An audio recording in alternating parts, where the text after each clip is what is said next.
ఎలా ఉన్నారు? అంతా బాగున్నారా? వెల్కమ్ టు మహా చేతి వంటలండి. ఈరోజు మనం చేయబోయే వీడియోలో జీడావకాయ పెట్టబోతున్నానండి. దానికి కావాల్సిన ఇంగ్రీడియంట్స్ అన్నీ మీకు నేను చూపిస్తానండి. 1 బై 1 వేస్తూ కలుపుకుంటాను. చూడండి ఫ్రెండ్స్, ముందుగా నేను ఒక 6 కాయలు తీసుకున్నానండి, మామిడికాయలు. ఈ సైజు ముక్కలు కోసుకుని పెట్టుకున్నాను. నూనె వేసుకున్నానండి, నల్లబడకుండా కొంచెం సాల్ట్ నూనె అప్లై చేసుకున్నాను. ఇప్పుడు మనం ఇందులో మెయిన్ సాల్ట్ వేసుకుందామండి. 2 స్పూన్స్ వేస్తున్నాను ఫ్రెండ్స్. అలాగే కారం అండి,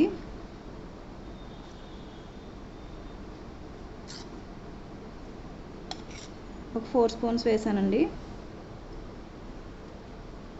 మెంతి పొడి ఇది ఆవు పిండి అండి,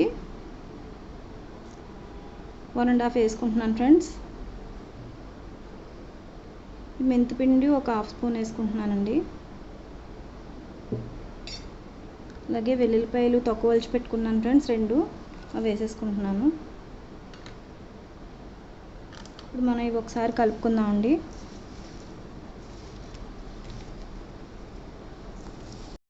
ఫ్రెండ్స్, ఇప్పుడు ఆయిల్ వేసుకుంటున్నానండి. నేను నువ్వుల నూనె వాడుతున్నాను ఫ్రెండ్స్, మీరు వేరుశనగ నూనె అయినా వాడుకోవచ్చండి.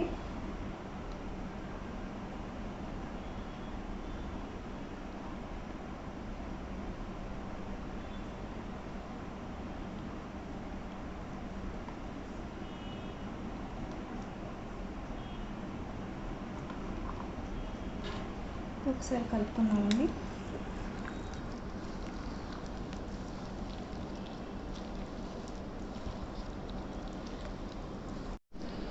ఫ్రెండ్స్, మనకి పికిల్ అయితే రెడీ అయిపోయిందండి. ఇది ఒక 3 డేస్ ఆగి తింటే ఇంకా చాలా బాగుంటుందండి. ముక్కది ఊరుతుంది కదా, వెంటనే తిన్నా పర్వాలేదండి, టేస్ట్ చాలా బాగుంటుంది. తప్పకుండా ట్రై చేయండి ఫ్రెండ్స్. దీన్ని మనం జార్లోకి తీసుకుందామండి. ఈ పికిల్ అయితే రెడీ అయిపోయిందండి, ఆవకాయ పికిల్. తప్పకుండా ట్రై చేయండి ఫ్రెండ్స్. చూడండి, నేను ఒక గాజు కంటైనర్లోకి తీసుకున్నానండి. దీన్ని క్యాప్ వేసుకుంటే మనం 3 డేస్ కదపకుండా ఉంచుకుంటే మనకి మొక్కది ఊరి చాలా టేస్టీగా ఉంటుందండి ఊటదిని. తప్పకుండా ట్రై చేయండి ఫ్రెండ్స్. ఈ వీడియో కనుక మీకు నచ్చినట్లయితే లైక్ చేయండి, షేర్ చేయండి, సబ్స్క్రైబ్ చేసుకోండి. అలాగే పక్కనున్న బెల్ ఐకాన్ క్లిక్ చేస్తే మా వీడియోలన్నీ మీకు వచ్చేస్తాయండి. Okay, bye friends.